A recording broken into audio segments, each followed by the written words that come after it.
अमेठी के जैस में Haji Ishrat Hussain advocate general secretary Muslim Takribat committee Jais ने पहलगाम आतंकी हमले में निर्दोष 28 लोगों की हत्या का विरोध करते हुए सरकार से मांग की है कि दोषियों के खिलाफ तत्काल सख्त से सख्त कार्रवाई की जाए।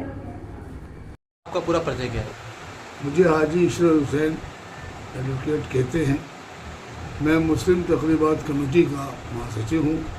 ईदगाह, जामा मस्जिद, सामाजिक कामों को देखना, दरगाह को देखना, समाज में काम करता ही चला आता हूँ। पुलवामा में घटना हुई और 28 लोगों निर्मम हत्या की गई है, इस पर क्या कहेंगे? इसे दुर्घटना नहीं कहेंगे, ये सोची समझी नीच लोगों की प्लानिंग का किया हुआ कृत्य है। अगरचे वो देखिए, मैं मुस्लिम समाज से रहता, मुस्लिम धर्म को थोड़ा बहुत तो पढ़ाई होगा इसके बारे में, ऐसे तो करने।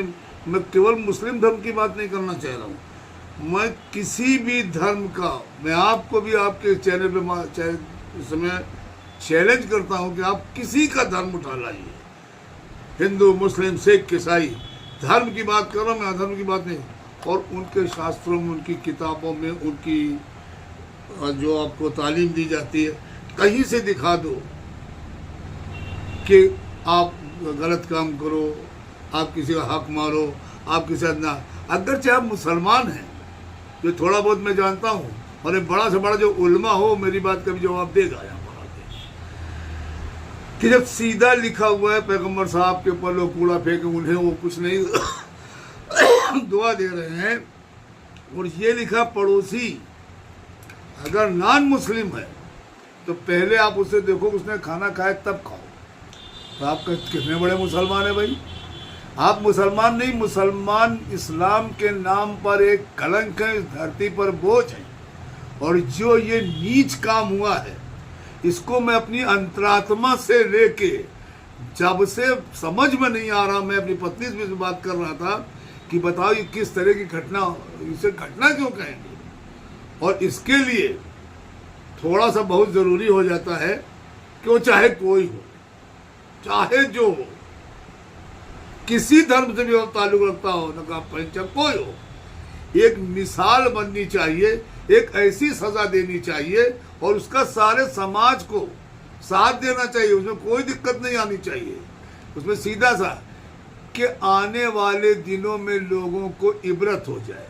वो बेचारे जा रहे हैं अपने, हम नहीं जाते हैं, कभी उम्रा करने जाते हैं, कभी हम हज करने जाते हैं, कभी हम ज़ियारत के लिए जाते हैं, हमारे ऐसे पकड़ के आप हमको खींच के, मैं मॉब लिंचिंग के जितने खिलाफ, उससे 1000 गुना इस तरह खिलाफ के नाम पूछ के गोली मार दोगे। ये क्या है? ये कहीं से आप बताओ, एक इंसानियत पे, मानवता के ऊपर ये कहाँ से अलाउ होता है? और वो शख्स कतार किसी भी धर्म का नहीं हो सकता है जो अपने धर्म की सच्ची बातों को ना माने।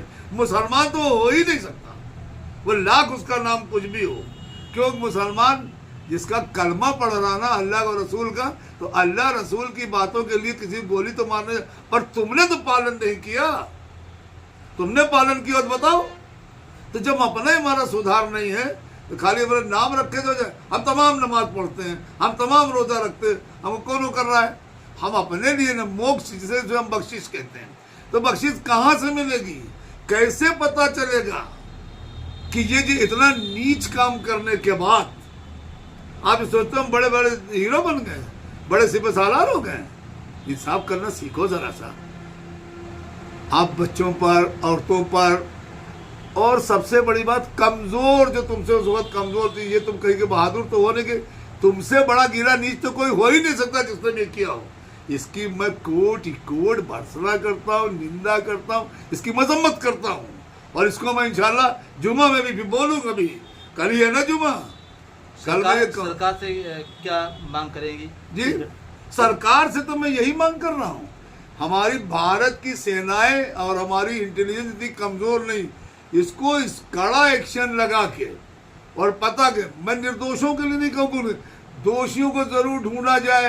अब उसके साथ गेहूं के साथ थोड़ा घून आता है तो रुके, तो पता करने में, सुराग रशी करने के लिए जिन पर भी शक हो उनको पूछा जाए, और अगर वो निर्दोष है तो उनको बचाए रखे। लेकिन पता करके ऐसे लोगों को सरेआम खुलेआम ऐसे, और ऐसे लोगों को इस देश में भी रहने का कोई हक नहीं।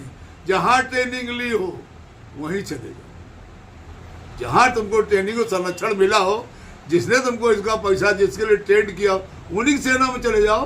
काहे नहीं चले जाते बड़ी बड़ी जगह जहाँ जंग हो रही उसमें लड़ना शुरू कर दो। ये खाली बस मार दिया तो मैं इसकी कोर्ट लगा। और सरकार से हम ही नहीं है, तमाम हमारे साथ ऐसे मुसलमान जिसको ये बात पच नहीं रही किसी हाल से, अगर ऐसा जरूरत पड़ जाए हम कर मेरे सामने मैं सजा दे दूं, अब भले आपको बाद में फांसी आप दो, कानून तुम अपने हाथ में इतना मजबूर, उनको इतना, इनके लिए फिर हमारे वो कानून नहीं होने चाहिए। जब आए जब लूटा, जब जिसको मारा जो चला जाए, किसी की बहन मर गई, किसी की बेटा मर गया, किसी का माँ मर गई, किसी के, ये कहीं के वहां पर किसी एंगल से आप जस्टिफाई करके हमको दिखा दो भाई हम तुम्हारे चरण छू लें। मैं इसकी घोर निंदा करता हूँ। और मैं आपने इतना एक जीवन आप लोगों के बीच में हमने बिताया है, मैं मुस्लिम समाज से रहा, कभी आप लोग को ऐसा लगा कि मेरे अंदर हिंदू मुस्लिम इसका कोई चीज़, आप ईद में आता समाज हम आपकी होली संभालते, ये चलेगा, ये दुनिया में चलेगा, सिर्फ हिंदुस्तान में गंग जमन मत कहिए। अल्लाह ने ही कहा है कि हमने ही बनाया सारी मखलूक, वो कहे नहीं सजा, उनको कहे नहीं दे देता पहुंचने वाली हवा चला दे मर जाए तुमको मारने की जरूरत न पड़े, वो पाल रहा है, तुम उसके नौकर भी नहीं हो, तुम उसके सेवक कहलाने लायक नहीं, तुम उसका ही फैसला करोगे। जिससे जिन लोगों ने इसके फैसले किए उनको जितनी कड़ी से कड़ी सजा मिले उसका मैं स्वागत करूंगा, लेकिन मिलना चाहिए। या नहीं आई गई बात होके चली जाती है, फिर लोग इधर उधर घुमा करते हैं।